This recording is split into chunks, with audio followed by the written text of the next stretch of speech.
காட்டிலே மான் ரெண்டு காமனி நம்பாலே காதல் வசப்பட்டதம்மா.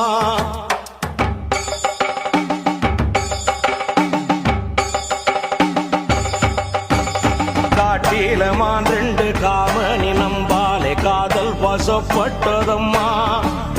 காதலும் கைகூடும் காலமும் வந்தாச்சு கல்யாணம் ஆனது அம்மா. கல்யாணம் கண்டதும் உல்லாசமாய் கூட காலமும் வந்தது அம்மா. காலமும்